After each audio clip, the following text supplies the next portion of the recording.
Note that this episode contains discussions of sexual abuse, addiction, and self-harm that some people may find disturbing. Please take care of yourselves.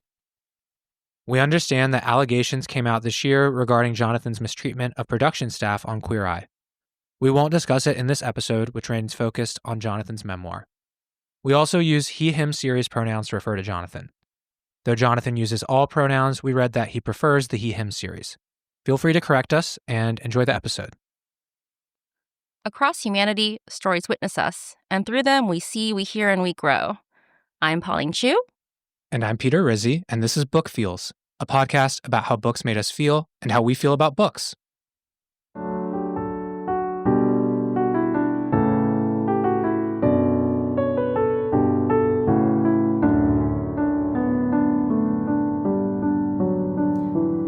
So Peter, today we're going to be covering Over the Top, A Raw Journey to Self-Love. This is a memoir. It was published in 2019 by Jonathan Van Ness. Jonathan is best known as the grooming expert on the TV show Queer Eye. In his memoir, Over the Top, he walks us through a difficult childhood, an excruciating entry into adulthood, and the many ups and downs of his recovery from addiction and self-harm. Jonathan's life is extremely rich, so we won't be able to cover everything in his memoir, of course. Some topics we will touch on are his experiences with sexual abuse, his descent into self-medicating, his HIV diagnosis, his relationship with his family, and of course, his relationship with himself. So Peter, I think this book really impacted both of us, and this was one of your choices. Why did you choose this book? I read this book fairly recently, like in the last few years, and it felt so different yet similar to my own recovery and healing journey. I did not go through a lot of the things that Jonathan went through, but I could relate to how he experienced them and how he recovered from them. And as we're going to talk about in the episode, some of the things he used to recover and heal are some of the similar ones that we used, whether it's IFS, internal family systems, therapy, 12-step groups. And yeah, it just felt like a good one. I mean, we've done a lot of fiction books, but for us to really dive into someone else's story that has parallels with ours and that we could connect with and talk about and relate with in the ways that we do. And you relate to Jonathan's story in maybe even more specific ways than I do. Yeah, I think we were just talking about how this book is unfortunately and fortunately, I guess, really familiar terrain for both of us. Just we know what it's like to go through childhood trauma and abuse and have that lead to some sort of self-harm and self-destructive behavior, and then how to come out of it through self-love, through work and acceptance, and through compassion for yourself and others.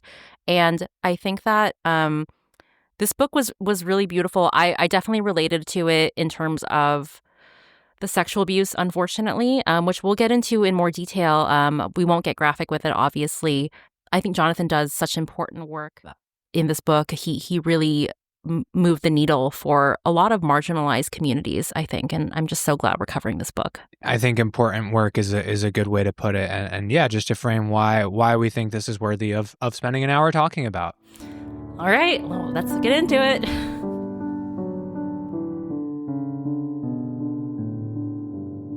So, Pauline, we're here today talking about Over the Top by Jonathan Van Ness. We really like this book. We really like Jonathan. This was both of our second read-throughs of the book. And what struck me with a quote really early on in the book is we see one version of Jonathan really on screen and online, a very boisterous, energetic, funny, yeah. Lovely Jonathan. And when we get into this memoir, we know we're about to read a kind of painful story, because he writes on like the 6th page of the book, "Would you still be so excited to meet me if you really knew who I was, if you knew all the things I'd done, if you could see all my parts?" And I'll continue reading. It goes, "Sure, there's a part of me that's endlessly positive. That's the part we see online. But it's just one part. It's a beautiful part, a strong part, and an important part. But it's not all of it. There are other parts I want to show.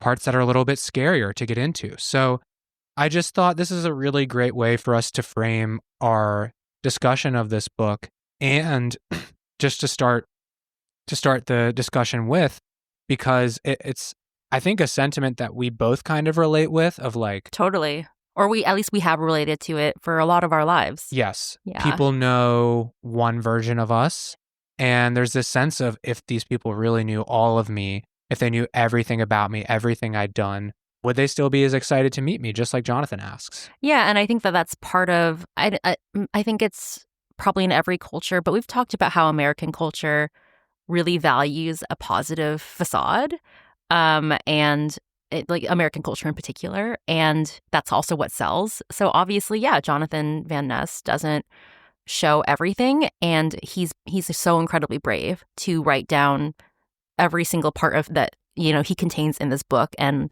gives it to us to read in a way that is healing for him, but I think also of service to people who've been through the same things he's been through. Certainly it helped me when I read it the first time. Yeah. Definitely. Yeah, I mean, so let's talk about some of his parts. And, for those who maybe don't know about it, should we explain what IFS is? Sure. You might not notice it just on a casual read through of this book, but one of the, we'll call it a modality, a way of viewing oneself that Jonathan talks about throughout the whole book and introduces here at the very beginning, is this idea of having multiple parts inside of us. And I think he even references Dick Schwartz at some point in the book, who's the founder of internal family systems, this form of therapy.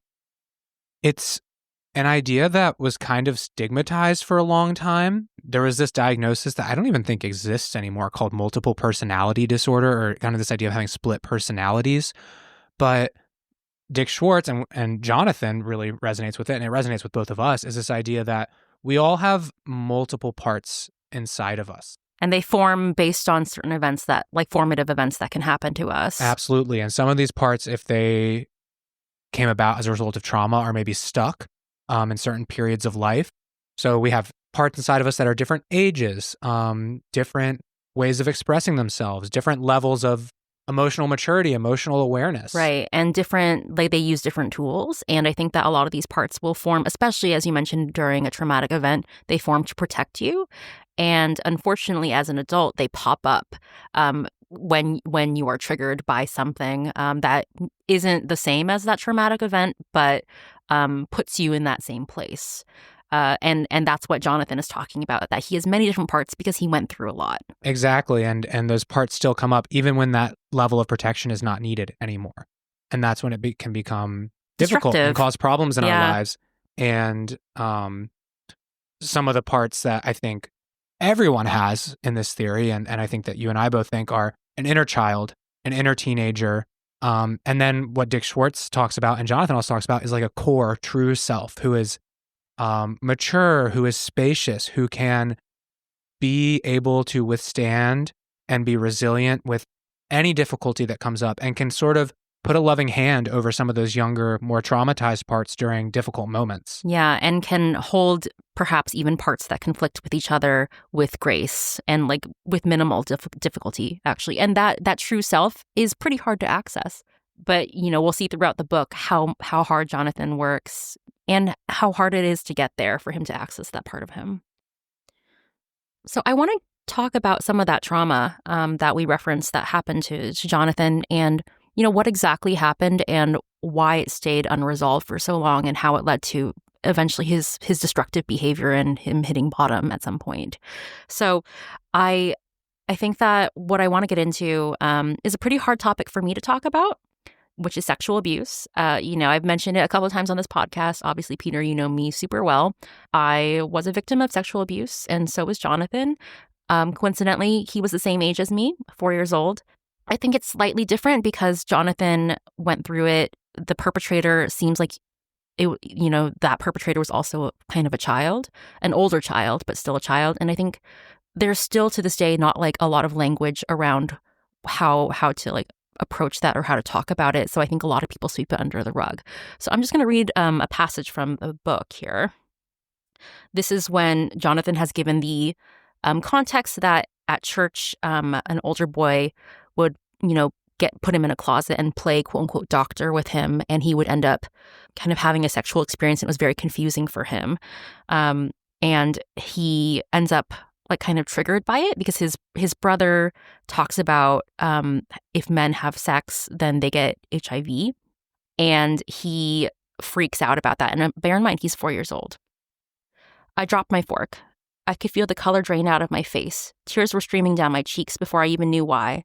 I jumped off my chair and bolted out of the room. I sat on the bottom of the stairs, sobbing. My mom came after me. "What's wrong?" she asked. "Jackie, what's wrong?" I told her what had happened with the boy from church. I saw her face twist up in an expression I didn't recognize. "Where did he touch you?" she said. "What exactly happened?" I couldn't really get the words out. I felt so ashamed even before I had the language to know what shame was. The next afternoon, we met in the living room to have a family meeting to talk about what had happened to me. I know that my mom was trying to get ahead of the issue and resolve it and to undo any damage done to me, but sexual abuse, having your little kid world painted in colors that you don't understand, can't be painted into a neat little box right away. It's not something for which you can shake the Etch-a-Sketch and have it not be so. Once it happened, you can't change back. And then later on the next page, he says, "From the rest of my family, there was an indefinite sense that I was just doing it for attention, which was almost more damaging than it happening in the first place. But I know that this happens a lot. Nobody wants to believe that their family member or sibling or child has been molested. It's so much easier for people to think they're fabricating, embellishing, or confused, or that they're a co-conspirator in it, than it is to really sit with the reality of what happened, which was that an older boy took advantage of a 4-year-old, which was not okay, no matter how you slice that particular pie." It's a painful quote because, like Jonathan says, it's an uncomfortable situation for adults to help a child work through, to acknowledge, to just be real about. And it makes it so much worse when it is swept under the rug. Jonathan, now, as he writes this, he's able to kind of have this perspective on it of like, I didn't get what I needed at that time. And that this is often what happens in cases of sexual abuse of children. But this is much later in his life. He really needed that then, and that he didn't get that is really unfortunate for him. And it plays out in his life in a lot of really devastating ways. What was it like for you to read those quotes? Oh, it was hard, Peter. I've worked on my trauma related to my sexual abuse quite a bit. I can't remember her name now, but there's an advocate for incest survivors and sexual abuse survivors who has said that particularly incest survivors, but all like children or victims of child molestation are marginalized in society because society really doesn't want to admit that they exist. So they really try to erase them. And it's these people like myself who have already suffered and kind of had their soul damaged by this thing that they didn't understand was happening to them in the first place, and they are also forced to be quiet. And that's what this quote really evokes to me. And it hurts to read it because I relate to it so much. I'm in such awe of Jonathan's voice here because he's able to hold some understanding of where his family's coming from, that of course they don't want to believe this. So they behave in a very human way, which is to sweep it under the rug and even kind of blame him. And he also holds anger when he says, like, what happened was that an older boy took advantage of a 4-year-old. I think like saying the phrase 4-year-old like really pulls you back into reality that in no circumstance can a 4-year-old make a decision to quote unquote experiment sexually, that is abuse no matter how you try to frame it. And I think that, when I had to talk about my sexual abuse with my family, there's also this culture of blame there. And there's also a culture of not talking about it anymore. And that's incredibly damaging. It is a way to erase a huge part of me. And I'm just so proud of Jonathan for writing a whole book about it. And it's just, I don't know, I'm tearing up thinking about it, but I'm really thankful to someone like him for putting it on a really wide platform. It doesn't take away either of your pains to talk about it like you are, but like you said, it's a tremendous thing Jonathan is doing, breaking that don't talk rule and saying, no, we're going to talk about this. And it's a tremendous thing you're doing, speaking to your story and knowing that this is a part of the healing too, is not only healing yourself, but changing the culture surrounding how we treat survivors of sexual abuse. Yeah, I think also And I don't know if Jonathan feels this way because, obviously we can't know what's in his head. But when I write about my sexual abuse or when I talk about it, it's like I am giving that burden like to the universe. Like it's no longer my burden to bear, because I think when you hold it inside of you, it's like a bad thing happened to you and you have to keep suffering for it because you're the only one who can hold it. And that's not true.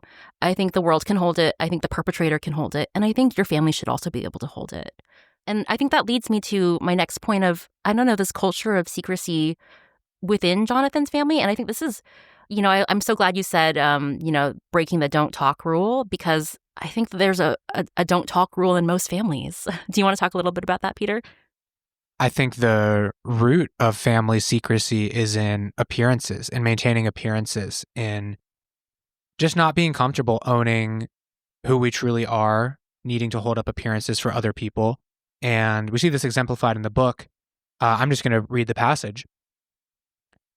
In 6th grade, still looking to recreate that glamorous eleganza of Olympic pageantry, I decided to try out for the talent show with a lyrical interpretive dance that was never executed the same way twice to Jules' Pieces of You. I was excited to show my mom. After I finished, it was silent in the basement, just the two of us. She sat on the edge of the couch so she could be face to face with me at my height. She held my hands.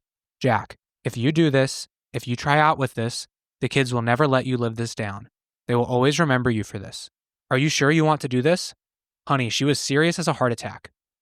You will always be the boy who did this dance at the talent show. I know, it's a really good dance. It's so hard to make the talent show, and this is totally going to make it in. I'll support you no matter what, she said. But are you absolutely sure you want to do this? You, lady, yes. Look at this face. Did I stutter? Yes, I said. I will attack this program with my double toe single loop combination. It was the first time that she acknowledged to my face that she saw me being bullied already, and that something I was about to do might make it worse. She'd always given me room to be myself, to play with my Barbies, and to wear tights. But when she made me aware that she knew what that was doing to my reputation, it sent the message that it meant something to her as well, and to our family. It wasn't conscious. She didn't do it on purpose. But this did not a secure baby Jack make. I didn't understand why she would care about anything other than what I wanted to share with the world, or at least the 100 people in the auditorium. I think this is a really good example of an imperfect mom, like a mom who does clearly love him, and like lets him be himself. Like, Jonathan is from a conservative town in the Midwest, I believe, and he easily could have been one of those kids who was kicked out of his home for being gay. But instead, his mom is okay with him playing with Barbies, and she's happy to watch his routines in the living room. But there's a limitation there because she wants it to stay within the family. Jonathan, and he goes by Jack at this earlier point in the book. That's why the Jack is here. He acknowledges throughout the book the ways that he's grateful that he wasn't kicked out of the house, that he had family who let him be himself. And there's, like you said, limitations. Yeah. I feel like this reminds me of some of the stories you've told me about kind of your past. Is there any way that you relate to this? Yeah, I was different than Jonathan as a kid. I liked more traditionally masked things. I liked sports. I liked, just kind of playing with Legos and not Barbies, right? But I was always a super sensitive kid. I wasn't the one to like rough and tumble with the other boys, and I was emotionally sensitive. Like I needed a lot of support, attention in ways that my family wasn't comfortable giving me. Well, I'm thinking of my dad particularly. The two things he would always tell me: don't be so sensitive, Pete. And then the world doesn't revolve around you. Ouch. Yeah. So like as a kid, like that just was the messaging I got whenever my sensitivity came out.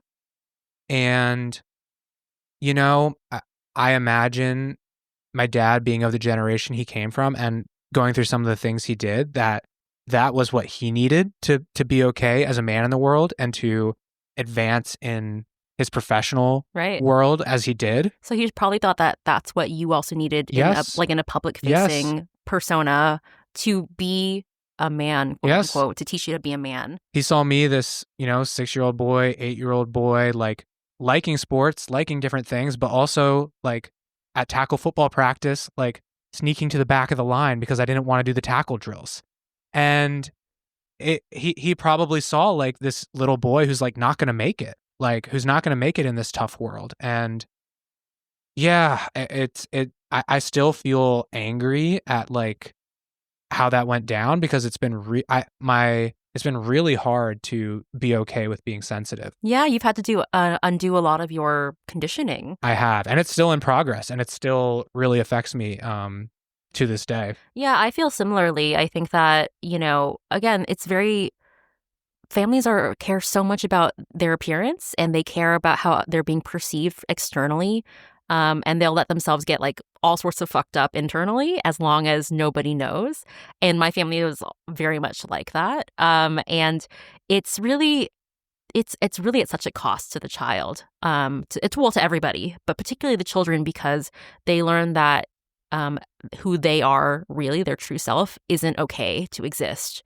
And to try to pretend to be something else will eventually, like, something will act out. And we see that pretty soon with Jonathan. I think it's noteworthy that this story is from when he's in 6th grade, and that is the point when he's able to realize, oh, this is not just about me, it's about my family too. Because at younger ages, like I'm talking about being a 6 and 8-year-old, I'm getting that messaging. I'm not yet seeing that this is about my parents' image. I am internalizing it all, right? And it's only as I kind of got older, became a teenager, like, oh, this isn't all about me. But at that point, the messaging was pretty core. It had its effect. It was really inside me. And just as we were sitting here, I'm thinking of one more thing my dad used to always tell me that maybe listeners have heard too. This idea, sticks and stones may break my bones, but words will never hurt me. Always told me that. And that's not true. What a stupid phrase. Words can be hurtful. And again, it's all hurtful. It's this idea of and it's not only gendered, but I think it is pretty gendered, this idea of building thick skin and not being sensitive and kind of being rough. Yeah. And I think that it's, like you said, Jonathan is in middle school at this point. This is also the point in time where he has spoken to a therapist and has revealed the nature of the sexual abuse that happened to him when he was 4. And the therapist has to report it, unfortunately. And it's a very traumatic sequence of events for Jonathan, which I think, like, we won't get into it, but I really think that therapist was pretty irresponsible in how he handled that.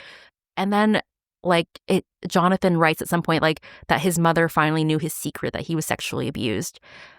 And it wasn't a secret to begin with, but they made it a secret. And I think that his greatest shame was that secret was unraveled. And even then, I feel like it's still not super addressed within that family. And I think that leads to a lot of acting out on his part. And he's just a kid owning all of that is really not his to own, because his family did maintain the secrecy surrounding it, didn't get more curious about how he was doing, how he was feeling, until things came to a head. When Jonathan is older, when he's an adult, he has moved to LA at this point. He has become a hairstylist, and he meets his first, I think, like, real relationship in a man named Sergey. I mean, he's not actually named Sergey. Jonathan uses these, like, aliases that are very fun for everyone in the book. He is in a somewhat stable relationship with Sergey, except he has, this unresolved trauma, and Sergey is kind of triggering different parts of him that are wounded, and he acts out because of it. So, before moving to LA, I would cruise on gay.com and later Grindr when that first came out. As life and work got more intense, my hookups did too, in ways that were risky and soul eroding. I'd find myself in an impenetrable bubble of searching for something, usually a much older man who was into role-playing the same scenarios that happened to me as a kid. I was trying to recreate these events from my childhood, only in this version, I was the one who had control. I didn't have the language to explain what this acting out was about, but through tons of therapy, I've learned that this was my trauma's way of working its way out when I reached my threshold for tolerating everything from my unprocessed past, my job, and my relationship with Sergey. As my pain points were triggered, this was how I self-medicated. This is a snapshot later into Jonathan's life, but this has been developing. When he first moves away for college the first time, becomes a sex worker. and finds himself in similarly risky situations. Now he doesn't need to do it financially, but he's still seeking it. And it's this back and forth thing with Sergei where Sergei will find out and Jonathan will go to rehab or will do something. And it continues repeating multiple times until Jonathan's really able to address it. It's something that is so relatable. Like maybe we don't, hurt ourselves sexually, and maybe not all of us do, but I think some of us do. When we are hurt internally, we find a way to hurt ourselves. And to this day, like I still, I've read literature on it. I still don't completely understand my body, like why it like did things that hurt me in order to try to heal me.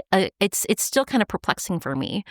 I think the realization that Jonathan comes to is that it's almost not in his control. Like you said, like you don't understand why the body does the way it does, and trauma is just this kind of nefarious, a bit mysterious thing. And it's so great that Jonathan is able to heal, and he talks about it in the book. He had the right mix of natural resources, inner strength, inner resources, the right mix of nurture where he did have some support from his family. Who maybe didn't know how to talk to him, but who did love him and who did give financial assistance, which was pretty key for his recovery. Yes, and Jonathan acknowledges that, like, had he not had those things, maybe he wouldn't have recovered.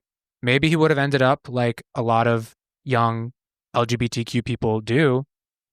Yeah. And I'm not queer, Peter, but I also recognize the privileges I have in recovery. Like I think that I've noticed that there are not a lot of people of color in recovery or in therapy. There's still a really large stigma within different communities of color, particularly immigrant communities, that like, I think the Vietnamese community refuses to believe in mental illness or trauma, the idea of trauma, I think because it's too hard for them to face. And I think that I got a really good education. I did have some monetary assistance in order to have life experiences that could lead me to seeking mental help. I know that that's not something that everyone has access to. This downward spiral for Jonathan kind of continues until it hits a boiling point when his body is deteriorating in such a way that it's happening at the same time as his stepdad, Steve, is dying of cancer. And Jonathan kind of juxtaposes these side by side in the story. And that's not accidental. Jonathan truly believes that him hitting his bottom at the same time Steve was dying from cancer happened for a reason. And I do too. To see someone we love go through such a horrible, debilitating disease and end to their life. Jonathan, he writes this. In retrospect, I know that's why I took a slash and burn approach through my own life so hard. It was so much easier to create havoc in my life than to have to face what was going on in Quincy. I know it was so unfair to my mom to have to show up for me and Steve at the same time, but I was doing the best I could. Those annoying fucking parts. They always think they know how to help. That's the thing. They really do think they're helping because it feels good when you're doing it. But really, honey, it's just Wreckage City, and everyone is naked and traumatized.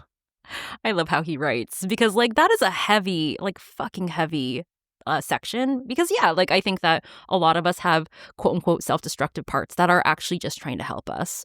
And I guess that answers my question earlier when I was saying, like why does my body do this? And it's because part of it does feel satisfying when you hurt yourself. And I think that he's incredibly self-aware. He shows such kindness and generosity to himself in this passage. We're talking about Jonathan's hitting bottom. And I felt a lot emotionally reading this book. I actually shed real tears when I read about his HIV diagnosis. It's like you said earlier on in this episode, he, since age 4, growing up in the generation of gay men that he did, knows to fear HIV, grows up seeing the epidemic, right? And he's been running away from this thing his whole life, and finally it catches up to him, despite his best efforts to stay safe and... But also not, But also not. Like there was a part of him that logically knew it was a possibility, but a part of him that was destroying himself and sending him towards that inevitability. Because it felt good. Yes. Yeah, and he just wanted to not feel. I think, like a lot of us, he was trying to outrun his trauma. You mentioned that you cried during this passage. Like, what about it made you cry? It's a mixture of shock and overwhelming responsibility that happens when he learns this. It says it right here. After he gets his diagnosis, she showed me a disclaimer printed out on a sheet of paper and explained it to me. It said that as of the date of this year, if you had sex with someone and don't inform them of your HIV status, you're considered a bioterrorist and it's a felony. This is minutes after she looks at him and says, you have a preliminary positive result for HIV. And he starts to sob. I mean, to imagine just being in that situation, he's been sick for weeks. He finally learns that, oh my gosh, this thing I've been running away from all my life has caught up to me. And I have this HIV diagnosis. My life's going to be different. And he's learning that he has this responsibility to potentially not be a felon. I mean, it's just so overwhelming and shocking all at once. Yeah. And I think that there's also a part that says, he mentions that part of him is just relieved that he hit bottom, like that the worst thing happened. I think maybe he was waiting to stop falling, because he does a lot of hard things to his body. Like, obviously he mentions the really risky sex work that he participates in, and the bathhouses he goes to. And these are pretty bleak passages that he dresses up in a humorous tone, but like they're very hard to read. What I think is remarkable about this point in the story, like I said, I read about this HIV diagnosis. I felt so overwhelmed. I cried. We really treat disease in this society as something terrible, something to be feared, something to run away from, to not talk about even, getting back to that theme of secrecy. And what's so amazing is Jonathan writes this: my HIV infection would end up helping me learn to love myself so much more than I ever had before. When I got HIV, I felt that I wasn't allowed to be seen as sexy or desirable. I had to work so much harder to fall in love with and accept where I'd come to in my life and forgive myself for all the decisions I'd made to get there. That wasn't an overnight process, it was a daily one. To a lesser degree, even today, it still is. Yeah, that's the thing about hitting bottom, and I think you and I both know this. If you're able to come out of it alive, your life becomes more beautiful. There's something about it that you learn a lot. You have a more profound connection with your life and with the world, and you also, find meaning, and you don't take your life for granted. Is that something that you relate to, Peter? It is. Well, and I think Jonathan finds that meaning, like we talked about earlier, how he tells his sexual abuse story as a way to change the culture around talking about it. He does the same thing with his HIV diagnosis and says, here I am, better than I've ever been. I take this medicine every day. I'm undetectable. I cannot spread the disease. Just doing away with so much of the stigma we have and offering hope for other people. And educating people. Yes. Yeah. So he finds meaning in that way. And it's so funny. Just this weekend, I've had to write for grad school this really intense paper called an autoethnography. It's this like investigation of my culture, my identity, and how it relates to power, privilege, and oppression. And I wrote in this paper like this realization arc I had that when I went on my personal healing journey and I healed a lot, I still felt so incomplete healing only myself in a culture of unhealed people and people who don't take care of each other. That is our culture. And I knew that in order to complete my healing journey, I had to give back what I had given to myself. And I had to change my career and go to grad school and learn to become a healing person myself. Yeah, that brought you meaning. It brought me meaning. And again, same as Jonathan, like I had resources going for me that not everyone does. Not everyone has these options. And again, I'm talking about writing this paper, Power, Privilege, and Oppression. I had the privilege to heal, and I have the privilege to continue to heal and to help heal others. And I feel better than I've ever felt attaching, my individual healing to a meaning-filled life and a meaning-filled profession and purpose. Yeah, and I just, as your friend, I'm just really grateful that you exist, because I think you're going to change people's lives. I think you've already changed mine, obviously. You're just going to be such a good counselor, I think. And you wouldn't have gotten there without hitting bottom. I would not have. And I've talked about it, like hitting bottom was painful. Like, and some people hit bottom, some people don't. And yeah, that's true. It's some just, people can't find the bottom yet. I know. And also, I do want to clarify that, and we'll talk about this soon as well, that recovery and healing isn't linear and you can hit multiple bottoms. I know when I figured that out, that was devastating for me because I was like, I don't want to do it anymore. So listeners, like, I just want to offer encouragement that, like, sometimes, at least for me, in my experience, there's a really, really, really bad bottom. Like, there's the worst one. And then it's so bad, but once you survive it, it creates this like strong core that you never had. At least that's what happened for both me and Peter. And every other Jonathan. Yeah, and Jonathan, and every other bottom after that, like, you can handle. It made me become an adult, I think. And not all of us need that, but those of us who have been traumatized and hurt in our formative years, I think it's kind of necessary.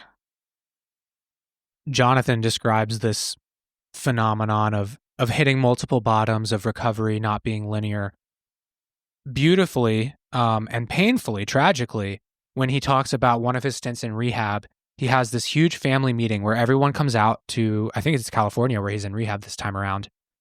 Even Steve, whose cancer is progressing, everyone comes and visits him. They have this huge family meeting. He says, I was able to close the open-ended circle of the painful childhood family memories. Everyone now believed me. I was able to tell everyone in my immediate family my truth and what growing up with all that shame around my abuse did to me, and they all heard me. I felt a weight lifted. So he has this experience, but then he describes the week he got out of rehab, relapsing again. And he has this to say: the realization that honest moment I had had with my family and partner wouldn't immediately cure me was devastating, like really devastating. I so relate to that, Peter. I think that you and I have talked about this even kind of recently, that I got through a really big chunk of my healing, and it was so much work. It was like years worth of work to heal from a lot of things. And still, even after that, I still have moments where I'm unhappy, where life is really hard, where I'm very lonely, and a lot of that is still an effect from my trauma. And it's such a hard reality to face, that you can do so much work and there's still more work to do. I have this sense all the time of, like, for example, right now, I've had a really good few weeks. Like, my anxiety's been pretty low. My stress levels have been pretty low. I haven't felt like a huge, overwhelming emotional takeover. And every time this happens, I'm like, I'm never going to feel a bad moment again. Like, I'm never going to have a bad moment. And I cling to it. Like, this idea that we're somehow like, and yeah, I think it just gets easier. It gets less intense, but like, I know I'm going to have an experience like that. I know something's going to be difficult for me. Something's going to be challenging. And it is devastating. Just like you said, just like Jonathan said, it's really devastating. And I think, again, that comes back to, like, it's not enough just to change ourselves. We need to change our culture. We need to live in a world where we take care of each other. Yeah, I agree. And I think that people don't understand that when something wounds you in such a core way, it's like a bullet shattering within your body. Like, there's so many different parts of it, and it enters maybe one way, but it has this shrapnel effect in your body. And so, Jonathan has this beautiful, honest moment of forgiveness and coming together with his family. That might be one part of the shrapnel that he's able to heal. But there's so many other parts that are still wounded based off of that original wound. And thankfully, there's a lot of ways to heal that will address different parts of your wounds. But it's a lot of fucking work, Peter. And Jonathan talks about that. I think that's one of the things we both really like about the book is, some people like to say, oh, you need to heal, you have to do this type of therapy. You have to go to this program. You have to have this spiritual practice. And Jonathan's like, you know what? I've done 12-step programs. They've been helpful sometimes. I've gone to rehab. They've been helpful. I've gone to therapy. I do yoga. I make myself laugh. He's very human. Like, all these things are helpful. and it's an ongoing process. Like, he acknowledges that like he still has like many relapses, like and little moments of flashing back into something that, you know, is difficult or isn't what he would consider like a fully recovered self. I won't quote it exactly, but there's a part in the book where Jonathan says something super encouraging, and he says, you know, I don't believe in the phrase once an addict, always an addict. And if you make a mistake, it doesn't erase all the healing you've done. I have moments of relapse, quote unquote relapse as well. You know, I think that I I very easily can slip into old coping mechanisms that are unhealthy for me and destructive for my relationships. And similar to Jonathan, when that happens, I give myself grace and I talk to the part of me that is acting out and I hold her. Because sometimes it's just a part that is like, hey, remember me, I'm hurt. And it needs some attention and some care. Those parts have gone unheard for a very long time. Sometimes the only way they know to be heard is to do something destructive.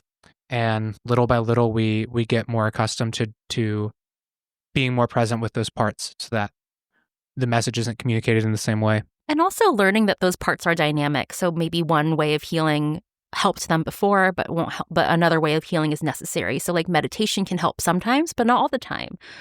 For, you know, personally, I write a lot, I journal, and I also write poetry. That helps sometimes, and sometimes it actually triggers it more. And like, you know, so I think it's helpful to remain dynamic in your own healing. And it was also pretty annoying to find that out for myself, just because I was like, just tired. So I think that it can be really exhausting, but it is really worth it. Pauline, we've talked about a lot of heavy stuff in this book so far. Sure have. And if one of our listeners, not having read this book, was to go and pick it up, they probably wouldn't get that immediately. What they would get immediately is like, oh my God, this is a hilarious, laugh out loud book. It's funny. It's filled with joy.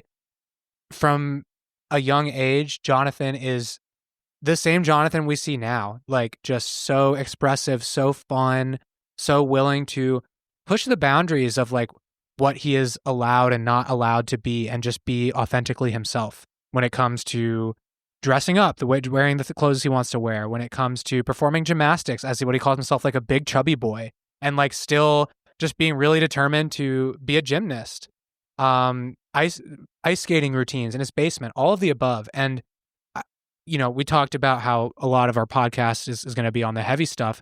I think there's this amazing quote that acknowledges this, that Jonathan writes: "Speaking as a survivor of sexual abuse myself, I need to have my joys and accomplishments celebrated without feeling the weight of my abuse.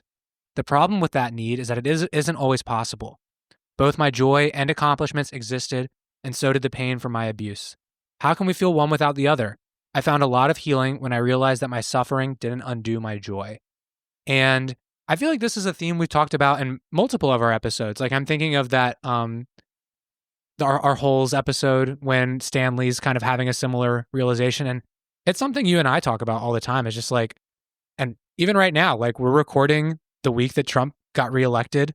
And we've been talking about how like there's all these really uncomfortable, really scary feelings, but like we're still living our lives and still being in relationship with our friends and our people and experiencing joy at the same time. And I think that's something that society doesn't really talk about or actually tries to actively extinguish, that like our experiences are supposed to be mono emotion and that we can't witness someone's suffering, witness our own suffering, and be joyful at the same time. There's a pressure on society's part for us to feel, to kind of just express one thing and to be kind of categorized or categorizable, I suppose. But there's also an internal pressure, I think. You know, naturally, pain is something that humans want to avoid. I know that for me, I have tried to shut off my pain, tried to shut off my sadness and anger. But that's the thing, like you can't really pick and choose what emotions you quote unquote shut off. If you stuff an emotion, all of your emotions end up getting stuffed down, and you can't really feel anything, including joy. One of the ways Jonathan represents this truth that multiple things exist at once, is using humor throughout the book. This is really heavy stuff he's talking about, and something I wrote in our notes here was that he literally sugarcoats the hard stuff because he talks about some of the hard things he's going through and then eating a pack of powdered donuts or a pack of Pop-Tarts. This is another thing for him in the book is overeating. But he uses this levity, this humor that I think we all benefit from when talking about our darker, harder things, because we can't go to only the dark and hard place. We need to approach it with some levity, with some distance, in order to be okay. You and I were just having a laugh as... I think I was having the laugh. You were having a laugh as we have migrated this episode. We're in a new recording space, and Pauline was getting a real kick out of me just trying to get my 6 foot tall body comfortable amongst our like mic stands, cords, ottoman, couch situation. And it was just, I genuinely just like felt so much joy just like seeing how much you were laughing at me. It's just, you don't understand what you look like. Like, listeners will never know the joyful image I had in front of me of this, like, a person who's basically all limbs. Like, just, like, trying to fold himself into a small space and saying, no, I'm okay, I'm comfortable. And it just is it's just an amazing thing to witness. So funny. And I think we need that. We need the humor to break up, to kind of give us a reason to live and to break up the hard things we have to work through. I know I use my sense of humor quite a bit. It's no secret that I find myself incredibly funny. So like I channel into that. I lean into that a lot. I'm actually, I write humorous pieces. And I thought you were going to say, I'm actually like really, really funny, guys. Oh, I mean, I am, but I mean, I laugh at my own jokes, so I don't.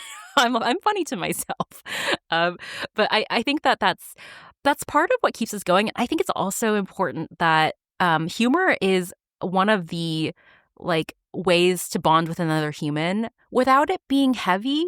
It's actually such a good feeling. It makes the world feel easier to move through. Humor is something that I forget how much it does for me. Like, I will be moving through my life, school, chore, other activity, whatever, just kind of moving through my life, feeling kind of like numb, kind of dull. And then something will make me laugh and I'll be like, oh my God, I really needed that. And it's one of those things that like, I don't always think about like, oh, I need to go laugh at something, or I need to get with some friends and just have a funny time. But when it does happen, it's really, really impactful. Yeah, it feels like it can be like the dessert that you get that day, and it can also be like the spoonful of sugar with the medicine that you have to take of your hard healing journey. So we're just grateful for it, and we're also grateful that Jonathan makes us laugh a lot. The only time I've ever seen my dad cry, this is going to be a very small swath of listeners who know who this is. There's a basketball coach. He's a college basketball coach, Jim Valvano, and he was very popular, and he died of cancer. And I think maybe 11 days before he died, like really near to his death, he gave a speech at a sports awards ceremony. And he said, we'd all be a lot better off if everybody did each of these 3 things every day: laugh, cry, and think. And I remember coming downstairs and my dad's tearing up on the couch, and it's this speech. And so that's always stuck with me. I think I even have like a pinned note on my phone that's just like laugh, cry, and think every day. And that's beautiful. Yeah. Peter. Oh, what a forward-thinking man. That's lovely. Yeah. Yeah. And I think that's actually very much embodied in this book. So I'd love to stay in the humor part of this book. I mean, it's all humorous, but I also do want to talk about the ending, which I think it just has such a beautiful message, and I'm going to read a quote about it. It's not about meeting other people's expectations. For me, it's about evolving with all the parts of my experience authentically, the parts that make me beautiful, the parts that have me ordering too much food, saying yes too much, or wanting to chat your ear off about cat behavior.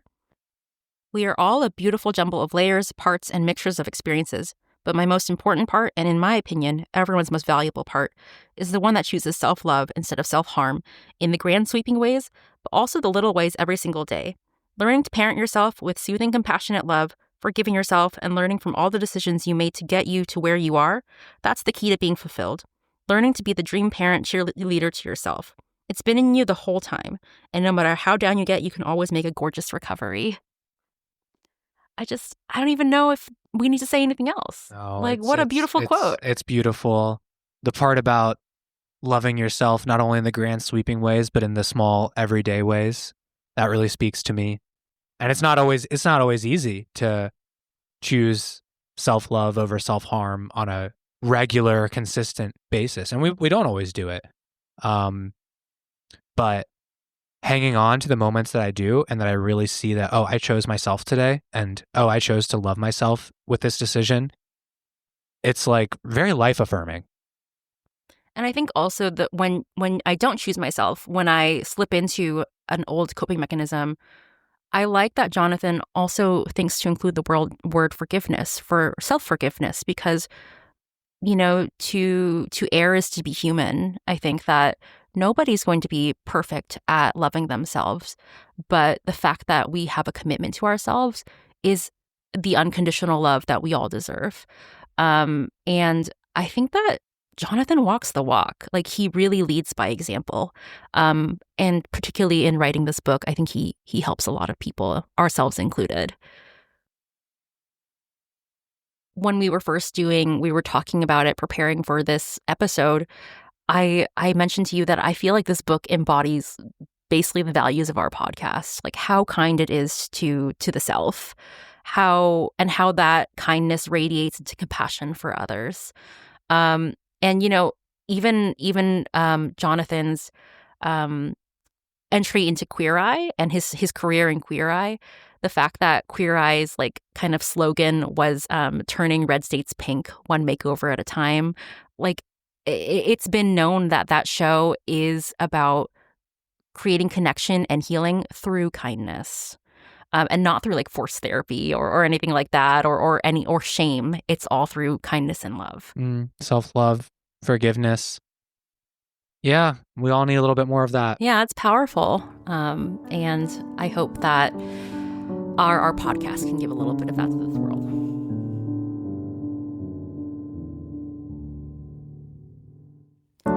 You can find Book Feels wherever you get your podcasts. We'd love to hear from you. You can find us on Instagram at bookfeelspodcast or email us at bookfeelspodcast@gmail.com. Thanks for listening, and we'll catch you next time.